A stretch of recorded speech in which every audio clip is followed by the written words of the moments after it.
I'm gonna do it again because I got to break Kevin's new record. I got to get back on the stage because this new record that Kevin got, I got to have it back, Kevin. I've talked to him. Eddie, what the you doing? Get on stage. I don't know, man. Maybe. But Jussie Smollett gonna keep lying until you say we don't believe you. You can't ignore it.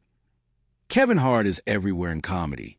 But lately, the spotlight's been burning instead of shining. His name's buzzing, and not in a good way. Some of the biggest names in the game, especially black comedy legends, have been throwing some serious shade his way, and it's getting heated fast. In the comedy world, 1 minute they're giving you props, and the next they're tearing you down with one savage punchline. Kevin's been looking extra tense lately, and it's got people wondering, why would a rich, successful guy like him be sweating over a few jokes? Well, things are about to get juicy. Word is Eddie Murphy might be ready to drop a bombshell. And remember when Katt Williams aired Kevin out? That might have just been the tip of the iceberg. Earlier this year, Kevin tried clapping back. But let's be real. You could see it all over his face. He was rattled. And now with Eddie and maybe even more comedy OGs gearing up to speak out, Kevin might be standing in some serious smoke. Let's talk about Eddie Murphy for a second. This man's a legend, cool, laid back, and never want to jump into mess unless it's real. So if Eddie's stepping in, best believe something's brewing. And yeah, Eddie and Kevin worked together before, like in Meet Dave, and always showed each other love. But even that history ain't stopping Eddie from calling out some strange behavior. So what's the real tea? We heard of a comedian that came to L.A. and in his first year in L.A. he had his own sitcom on network television and had his own movie called Soul Plane that he was leading. No, we've never heard of that before that person or since that person. What do you think a plant is? People been whispering for years that Kevin might have worked the Hollywood game a little too well. Like maybe he got too cozy with the industry bosses. Maybe even edged some folks out to rise to the top. And this ain't just about being strategic. Some of the talk has a much darker vibe. And don't forget Eddie's been in the game since way back. He's seen it all. If he says something's off, it's probably more than just talk. Now let's rewind to what Katt Williams said on Club Shay Shay. He went off. Katt didn't sugarcoat anything. He flat out called Kevin an industry plant. He broke it all down saying Kevin's rise was way too fast, sitcom, big movie roles, Soul Plane, all in his first year in L.A. Katt said, "Have we heard a comedian that came to L.A. and in his first year, he had his own sitcom on network television and had his own movie called Soul Plane that he was leading? That's not just fast, that's suspicious." And ever since, people been looking sideways. Nope, nobody had ever pulled that off before.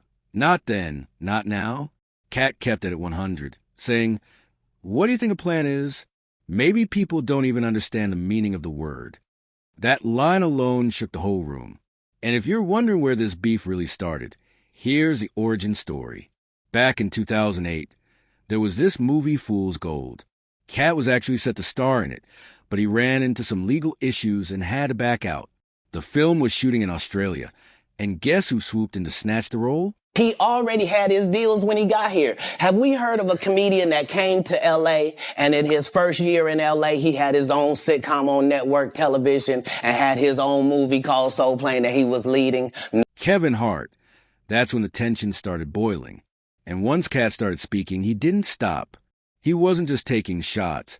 He was dragging the entire system. Katt called out how shady it is that some folks who might not be keeping it real keep climbing higher, while others get left behind. Just because someone's rich and plugged in doesn't mean they're telling the truth. And according to Katt, it's dangerous when people with that kind of power start rewriting the story however they want. But Katt's no fool. He knows calling stuff out comes with consequences. He knows people might label him jealous or bitter. When asked if he was scared what might come next, he dropped a line that froze the room. Satan can't create anything. That includes blessings for his people. That's why you know what the number one job of somebody that sold their soul in Hollywood is. It's to act like it didn't happen. And this whole idea of Kevin being an industry plant, it's not new. That theory has been floating around Hollywood for years. There's even this wild rumor that some stars are pressured to wear dresses on screen, almost like a twisted initiation before they're allowed to level up in fame. And guess what? It ain't just Katt sounding the alarm. Dave Chappelle said something about it too. So now that more than one comedy legend is dropping hints about the same sketchy stuff, you already know people are going to start asking serious questions. Back in 2006, Dave Chappelle went on Oprah and dropped some heavy truth. He opened up about why he walked away from that insane $50 million deal with Comedy Central. And no, it wasn't just about the money. It was way deeper than that. You know what? I was actually one of those comedians that said, no, I wouldn't wear a dress. There's no way. Dave Chappelle and I said that they tried to make him wear a dress. You have to have boundaries. You have to have limits that you refuse to cross. I know what they are. You got to know that you're a brand. You need to protect your brand at all times. And then when proposed with the opportunity of what I felt was funny, nobody made Martin put on a dress and nobody made Tyler Perry. It was a choice. Dave made it real clear. When the money gets that big, there's always strings attached. Dave's been grinding in the entertainment world since he was 14. He knows the game inside and out.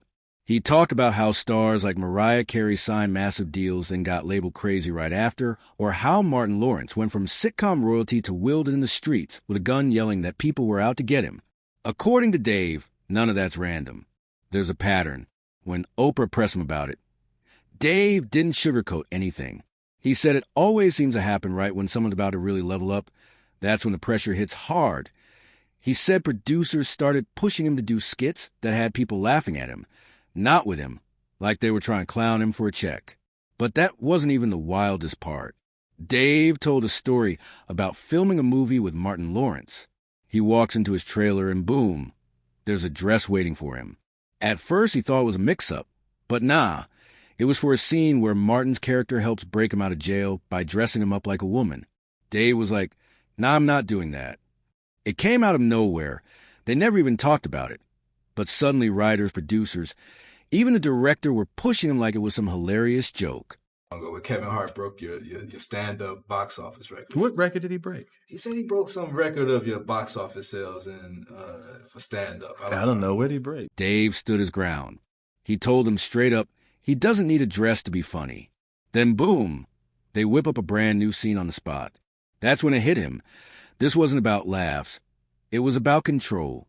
Dave said he never had a problem with wearing a dress itself, but he had a huge problem with how Hollywood kept pressuring black comedians to go there just to stay hot or climb higher.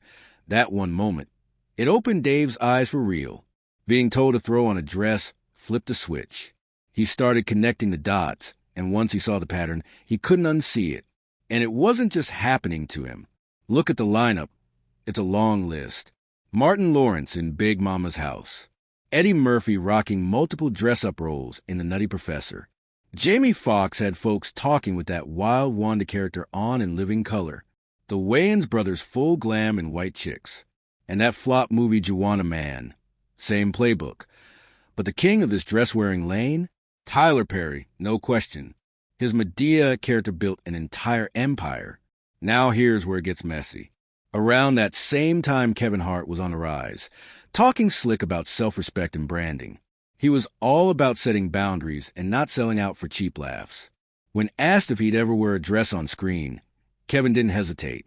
Nope, not my thing. 15 years in Hollywood, no one in Hollywood has a memory of going to a sold-out Kevin Hart show, there being a line for him ever getting a standing ovation at any comedy club. He said, you gotta protect your image, protect your brand.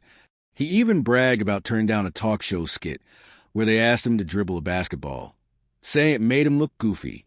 Kevin was acting like he was different, built from another cloth. But then bam, just a year later, Kevin hit Saturday Night Live wearing a dress, playing a 9-year-old Oscar-nominated girl in a comedy sketch. And social media went crazy. Fans weren't having it. They felt played. Folks were like, wasn't you just saying this wasn't your vibe? That flip, it hit hard. Kevin went from I'd never to do it if it's funny real quick. Suddenly the rules changed. Now it was cool. Now it made sense. People weren't buying it. When the backlash hit, Kevin got real defensive. He tried brushing it off, saying stuff like, nobody forced Martin Lawrence into Big Mama's House. Or, nobody made Tyler Perry be Medea. He even threw in Jamie Foxx's Wanda role that Kevin's whole angle was this. It was a choice. That's his fallback now. He keeps pushing that same line, I chose to do it, but folks on the street ain't convinced. Because here's what's real. Kevin wasn't okay with it until the checks started rolling in. Before the bag, he had principles. But once the money started talking, suddenly everything was fair game. Kevin Hart used to talk a big game about boundaries and integrity, protecting the brand. That was his whole thing. I seen your stuff on social media, boy. I know what you do, but you do it for play. But when the bag showed up, suddenly the rules changed. Like money turned into some magic eraser that wiped all those principles clean. And let's be real, when the dollars start stacking, folks start revealing who they really are. Need proof? Look no further than Steve Harvey. He once said, "Give me $10 million and I'll embarrass myself all the way to the bank." That's a direct quote. No shame, just raw honesty. He straight up admitted he'd trade integrity for the right price. Now back to Kevin. After that moment in the dress, his career exploded. The man shot straight to the top, became the highest paid comedian in the game.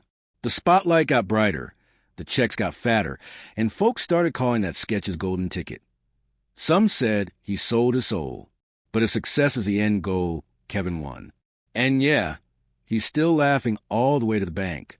But just when you thought the story couldn't twist any harder, boom, Monique enters the chat.